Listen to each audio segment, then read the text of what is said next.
너무 많은 환대에 감사를 드립니다. 먼저는 오늘 처음 이렇게 부임을 했는데 참 부족한 저에게 이 귀한 진리의 말씀을 전할 수 있도록 기회를 주신 우리 성도님들과 교회에 너무나 먼저 감사를 드립니다. 사실 제가 우리 성도님들을 뵙고 싶고 너무 설레이는 마음에 어제 밤을 거의 설쳤습니다. 그래서 목이 많이 잠겨 있어서 이 부분은 조금만 양해를 부탁을 드리겠습니다. 최선을 다해서 하나님의 마음만이 전달되어지도록 전하도록 하겠습니다. 오늘 함께 읽은 이 스데반의 말씀은 우리가 너무나 잘 알고 있고 익히 여러 번 들어본 말씀 중에 하나입니다. 우리에게 익숙한 인물 바로 스데반은 성경에서 최초의 초대교회의 순교자로 등장을 합니다. 오늘 본문이 바로 그 이야기입니다. 제가 이 본문을 보고 또 성도님들도 많이 보시겠지만 이 본문을 계속 접하고 또 여러 번 보고 또 말씀을 준비하면서 항상 마음 가운데 사라지지 않는 마음은 바로 이것입니다. 왜 스데반은 그렇게 처절하게 죽어야만 했는가? 하나님은 왜 그렇게 스데반이 고통스럽게 죽도록 놔두셨는가? 그리고 왜 사람들은 그렇게 고통스럽게 처절하게 스데반을 죽여야만 했는가? 라는 마음입니다. 이에 대해서 또 스데반은 이런 상황 가운데 어떠한 모습으로 이런 상황을 맞이하고 있는지 오늘 말씀을 통해서 또 말씀을 가운데 하나님의 마음을 함께 잠시 나누고자 합니다. 먼저 오늘 본문 54절 말씀을 함께 확인해 보도록 하겠습니다. 54절에 이렇게 기록되어 있죠. 그들이 이 말을 듣고 마음에 찔려 그를 향하여 이를 갈거늘. 사람들이 스데반을 죽인 첫 번째 이유 중에 하나입니다. 바로 마음에 찔렸다는 것입니다. 스데반의 어떤 이야기를 듣고 나서 마음이 찔렸습니다. 일반적으로 사람이 마음의 찔림을 당할 때는 두 가지 반응을 보입니다. 첫 번째 반응은 사람이 신앙을 가진 사람이라면 하나님의 말씀을 가까이 했을 때 마음의 찔림을 받는데 그 마음은 곧 하나님의 말씀이 내 마음의 양심을 내가 잘못하고 하나님 앞에서 부족하고 연약한 모습을 깨닫게 되었을 때 말씀이 마음 가운데 찔림을 받았을 때 회개하고 자복할 때 드는 그 마음의 찔림을 가리킵니다.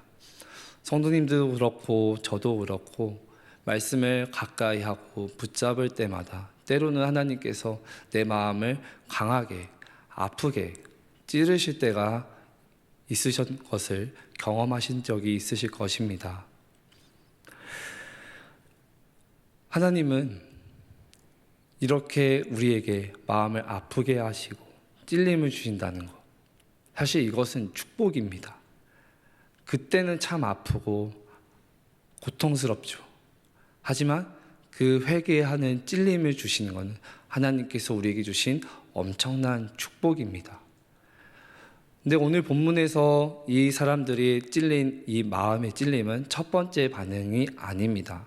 두 번째 반응이 사람들은 마음의 찔림을 받을 때 이런 반응을 나타내기도 하는데 두 번째 반응은 바로 양심의 가책이 느끼는 일을 하거나 죄를 지었을 때, 잘못을 지었을 때 부끄러움이 수치를 숨기고 싶어하는 마음입니다.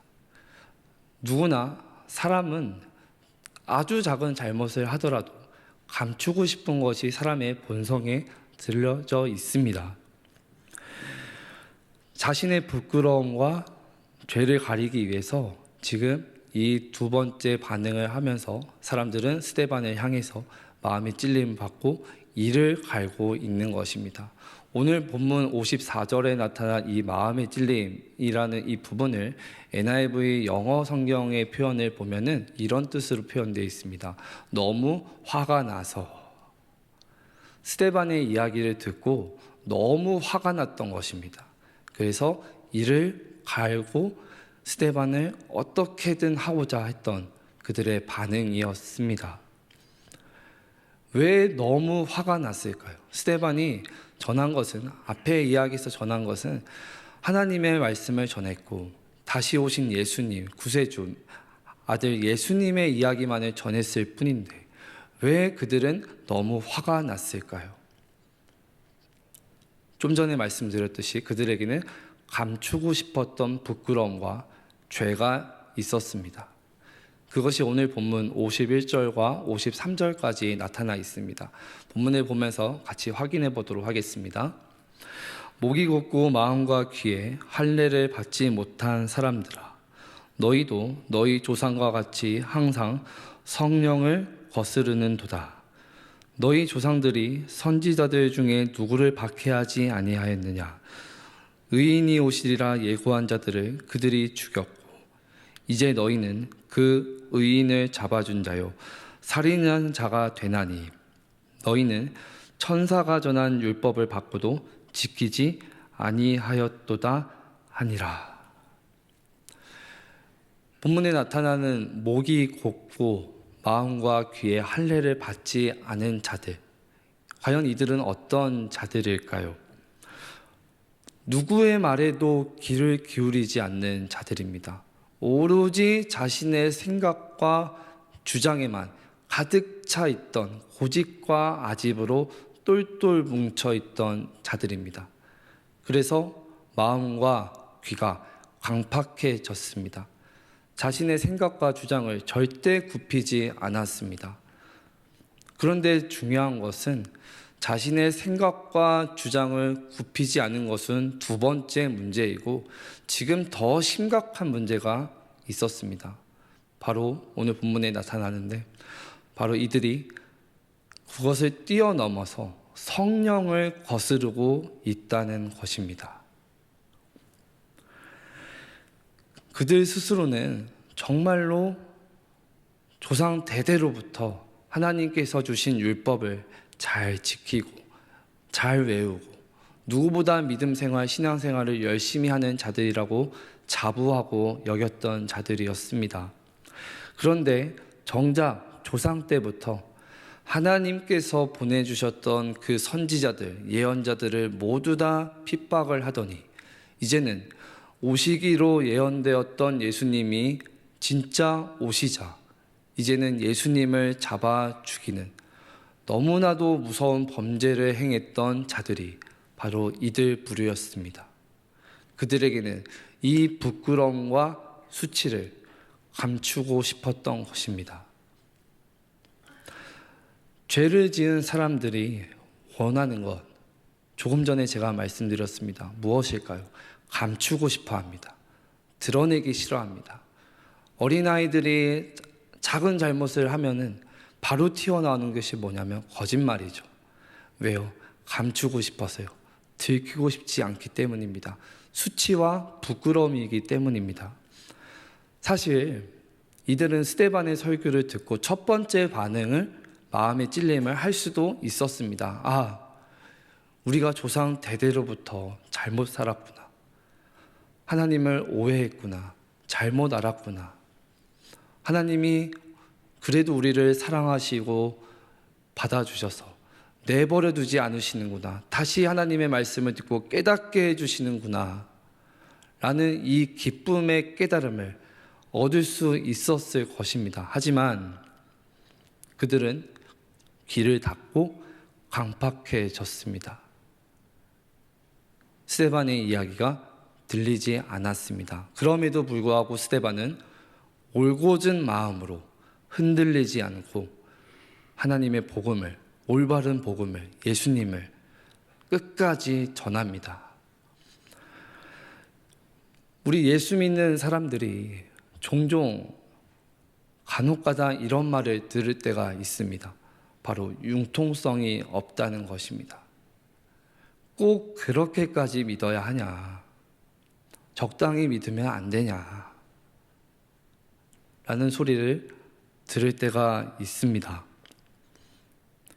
신앙생활을 하다 보면 당연히 이런 갈등은 누구에게나 찾아오기 마련입니다. 피할 수가 없습니다.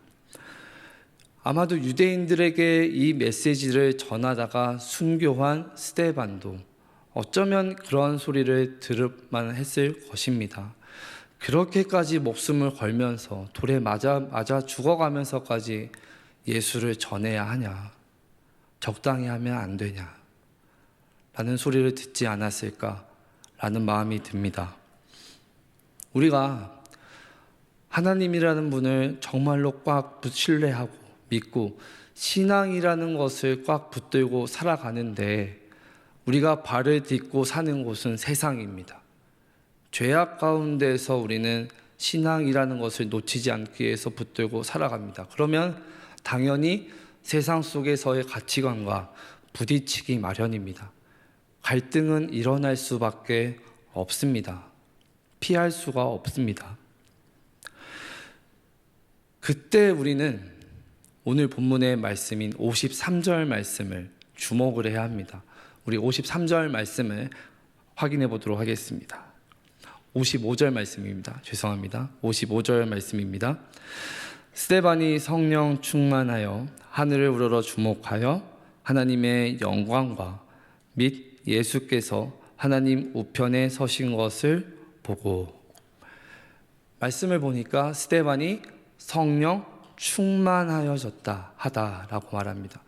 돌에 맞아서 죽어가는 상태인데도 스데반의 상태는 성령 충만했습니다. 극한의 고통 가운데 있었지만 스데반은 성령 충만함의 삶을 살아가고 있었습니다. 하지만 누구보다 하나님을 잘 믿고 있다고 자부하던 이 스데반을 향해서 이를 갈던 이 무리들은 신앙이 있었다고는 하지만 성령의 다스림을 받고 살지는 않았습니다. 우리 자신을 봐도 매 한 가지인 것 같습니다. 신앙이라는 이 두 단어를 붙들고 열심히 세상 가운데에서 아둥바둥하면서 살아갑니다. 하지만 이 신앙과 내 소신, 내 생각이 부딪힐 때가 너무 많습니다. 이런 부딪힘을 피하고 싶다 보면은 결국에는 신앙보다는, 하나님보다는 내 소신이, 내 주장과 생각이 더 커질 때가 종종 있습니다. 그러나 성령이 충만한 사람은 오늘 말씀의 스데반과 같이 이 세상의 상황과 환경에 흔들리지 않습니다.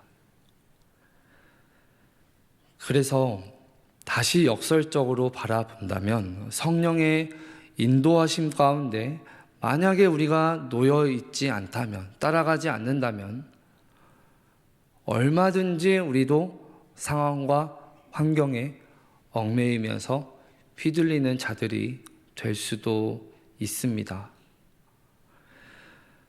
따라서 성령의 다스림 가운데 살아가는 그 확실한 증거, 명확한 증거가 오늘 본문에서 정확하게 우리에게 정답으로 알려줍니다. 본문 55절을 우리 화면을 통해서 다시 한번 확인하겠습니다. 스데반이 성령 충만하여 하늘을 우러러 주목하여 하나님의 영광과 및 예수께서 하나님 우편에 서신 것을 보고, 스데반은 돌에 맞아서 죽어가는 상황 가운데에서도 성령의 충만함을 힘입어서 하늘을 우러러 주목하며 하늘을 바라보고 있었습니다. 이 하늘을 우러러 주목하다라는 표현도 NIV 영어 성경을 보면은 look up이라는 단어로 쓰여져 있는데, 이 뜻을 보면 내가 의지적으로 눈을 들어서 하늘을 바라보다, 내가 의지적으로 눈을 들어서 무엇을 바라보다 라는 뜻입니다. 다시 말씀을 드리면 스데반은 지금 성령 충만함의 힘을 입어서 너무나 몸은 고통스럽고 아픔 가운데 있지만 의지적으로 내가 눈을 들어서 하나님을 바라보고자 지금 애쓰고 몸부림치고 발버둥 쳤던 것입니다.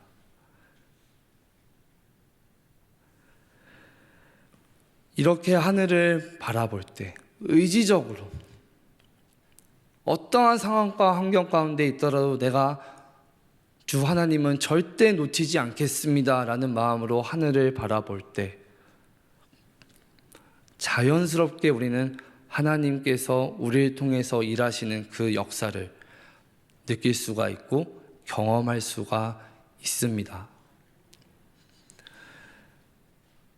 이 하늘을 바라보다 하늘을 주목하여 우러러 바라보는 이 스데반의 상황을 우리의 삶 가운데 빗대어서 적용하여 본다면은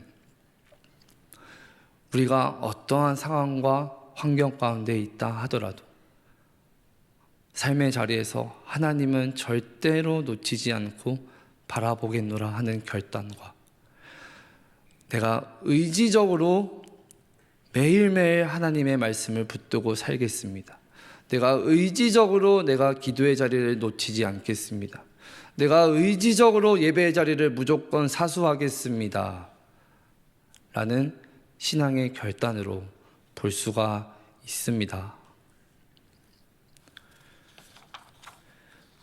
스데반은 지금 이러한 상황 가운데 있습니다. 도저히 사람의 생각으로 봐서는 이성적으로는 이해가 되지 않는 모습입니다. 그런데 스데반이 이렇게 성령 충만함의 힘을 입고 의지적으로 고개를 들어서 하나님을 바라보았을 때 스데반이 정확하게 본 것이 있습니다. 바로 스데반은 하나님의 영광과 예수님께서 친히 스데반을 위해서 일어서서 힘을 주시는 그 장면을 스데반은 보게 됩니다. 그러면서 스데반은 잠에 들게 됩니다.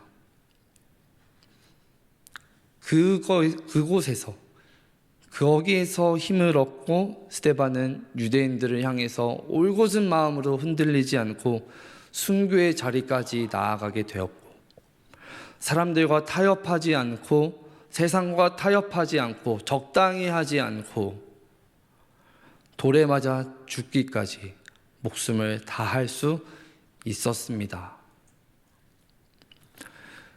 이 말씀을 보면서 한 분이 더 떠오릅니다.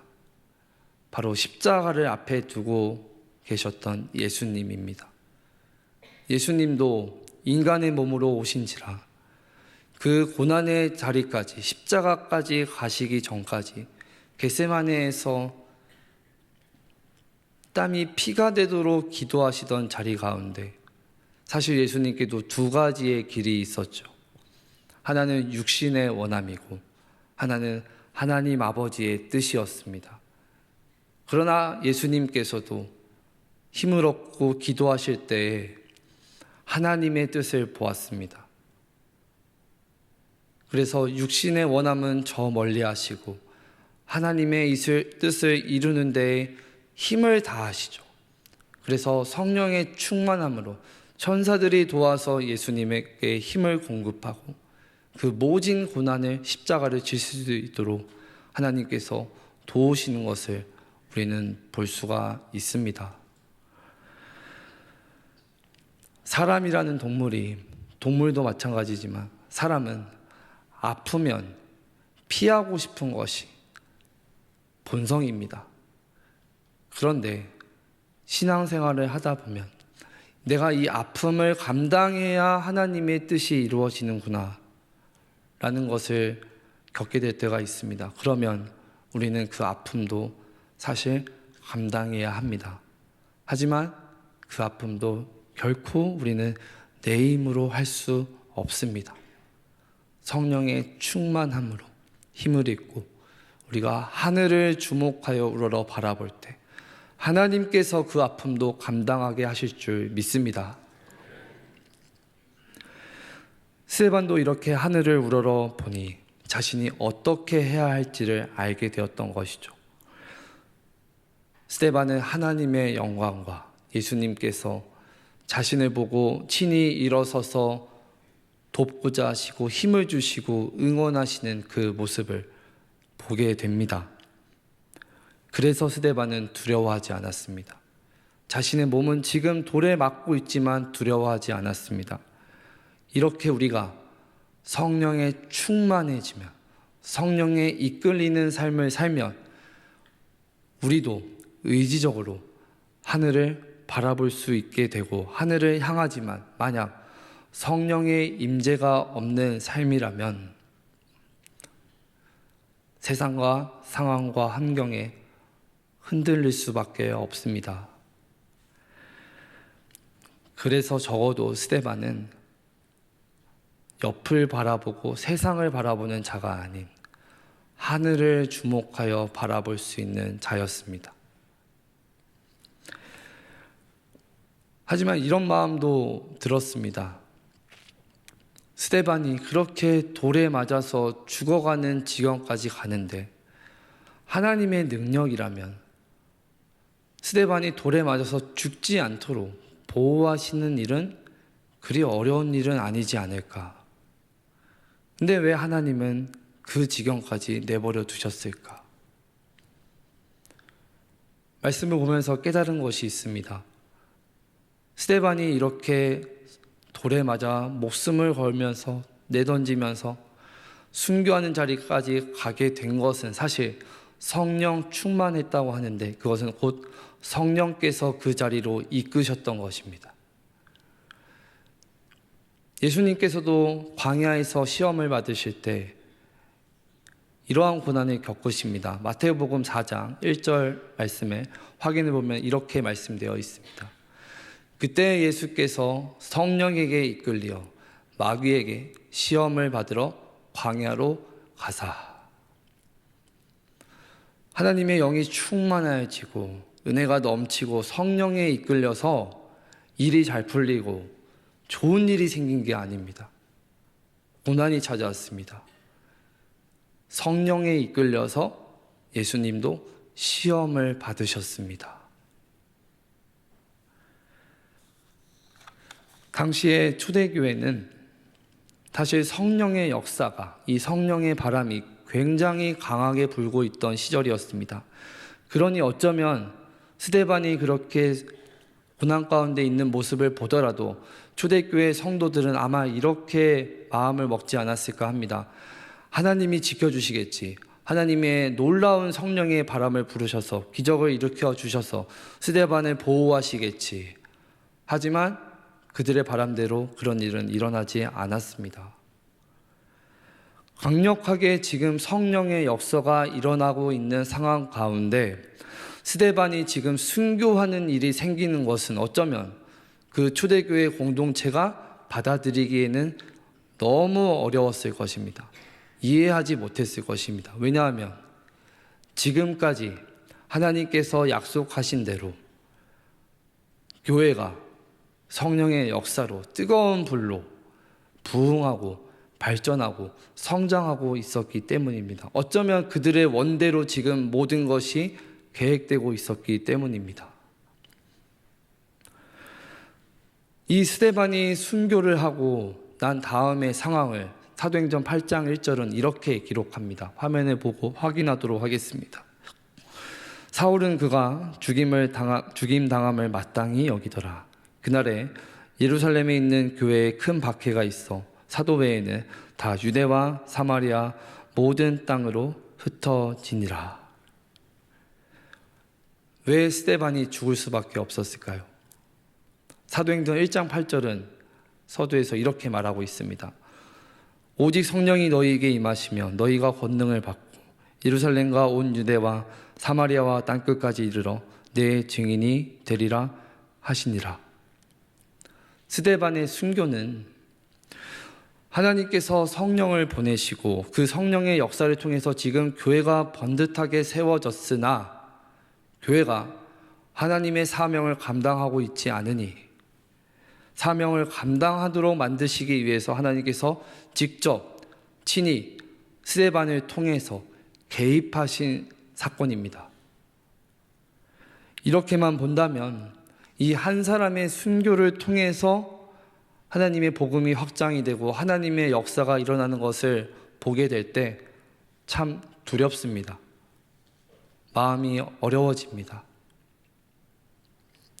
그런데 하나님의 역사는 우리가 다 제한할 수는 없지만 때로는 마치 한 알의 밀알이 썩어서 다하듯이 없어지듯이 누군가는 그 희생을 통해서 하나님의 역사는 때로는 일어나게 되는 것을 우리는 너무나 많이 보게 됩니다.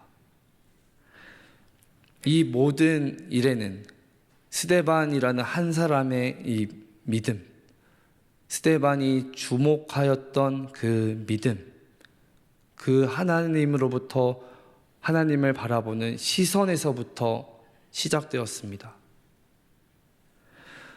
우리가 사실 스데반과 같은 이 순교의 현장을 맞이할 가능성은 굉장히 낮습니다. 사실 그러나 내가 처한 상황이 어쩌면 때로는 순교하는 것 같습니다. 너무나 어렵고 누구도 내 마음을 이해하지 못하는 것 같고 기도를 해도 하나님은 묵묵부답이신 것 같고 도무지 사방이 막혀 있고 캄캄할 때가 있습니다. 그때 우리는 하늘을 우러러 주목해야 될 줄 믿습니다. 하늘을 바라보면서 성령 충만함으로 우리의 삶이 주님의 사랑으로 가득해져서 삶 가운데 이 성령의 열매들이 내가 수고하고 애쓰는 노력이 아니라 자연스럽게 맺혀지게 되는 어떠한 상황과 환경 가운데도 굴하지 않고 나아가는 것, 이것이 곧 성령 충만함으로 하늘을 우러러 주목하며 하나님만을 바라보며 나아가는 삶인 줄 믿습니다. 그리고 그때 우리도 스데반과 같이 동일하게 볼 수 있습니다. 무엇을 볼 수 있을까요? 스데반이 하늘을 우러러 주목하여서 하나님만을 바라보고자 했을 때 하나님의 영광과 주님께서 하나님 보좌 우편에서 친히 일어서서 그를 도우시는 그 모습을 본 것과 같이 예수님께서도 우리가 성령 충만함으로 믿음을 지키고자 사수하고 애쓰며 나아갈 때 하나님 보좌 우편에서 우리를 지금도 한 사람 한 사람 주목하여 보시고 도우시고 중보하시는 줄 믿습니다. 말씀을 정리하고자 합니다. 성경에는 이 스데반에 관한 기록이 사실 단 2장밖에 기록되어 있지 않습니다. 그러나 스데반이 얼마나 예수님께 사로잡혀서 성령 충만한 사람이었는지를 보여주기에는 이 2장으로는 충분합니다. 하나님께 사로잡힌 인생이 때로는 융통성이 없어 보이고 실패한 사람 같고 세상의 눈으로 봤을 때는 답이 없어 보이는 답답한 사람같이 보일 수 있습니다. 그러나 때로는 그러한 모습이 하나님의 능력으로 세상 전체를 뒤흔드는 그 하나의 씨앗, 밀알이 되는 줄 믿습니다. 오늘의 이 말씀을 통하여서 우리가 하늘을 주목하고 하늘을 바라보는 우리의 이 믿음이 더욱더 굳건해져서 주님을 따라가고자 하는 이 결단이 흔들리지 않고 하늘을 바라보며 성령에 이끌리고 성령 충만함으로 나아가는 우리의 삶의 자리, 복된 발걸음이 되기를 간절히 소망합니다.